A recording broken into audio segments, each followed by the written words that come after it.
अंजनगाव तालुका माढा येथे दिनांक 2 फेब्रुवारी 2023 रोजी जाऊ उज्ज्वला किरण पाडोळे राहणार अंजनगाव तालुका माढा हिचा दागिने चोरल्याचा संशय व्यक्त केल्याने गळा दाबून खून केला आणि ती जळाली असे दाखवण्यासाठी तिला पटवून दिले।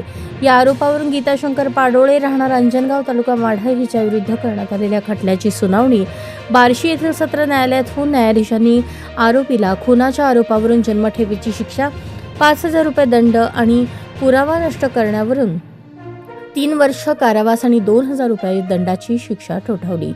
या दुर्दैवी खटल्याची हकीकत अशी, मयत उज्ज्वला हिचा खून लग्न झाल्यापासून 2 महिन्यांच्या आत झाला होता। तिचे लग्न 29 नोव्हेंबर 2022 रोजी किरण लक्ष्मण पाडोळे यांच्यासोबत झाले होते।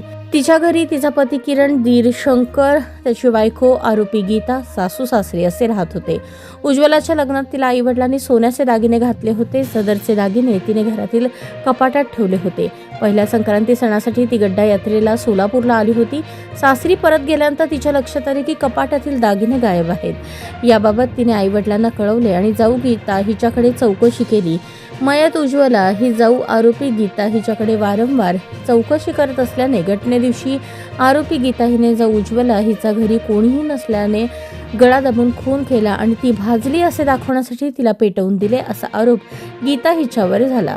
या प्रकरणी मयत उज्ज्वला हिचे वडील सिद्धेश्वर चांगदेव जाधव यांनी माढा पोलीस स्टेशनला फिर्याद दिली होती। खटल्यात सुनावणी दरम्यान मयताचे शवविच्छेदन करणारे आणि आरोपी गीता हिच्या अंगावरील जखमांबाबत वैद्यकीय तपासणी करणारे वैद्यकीय अधिकारी डॉक्टर सदानंद वनकळस यांची साक्ष महत्त्वपूर्ण ठरली।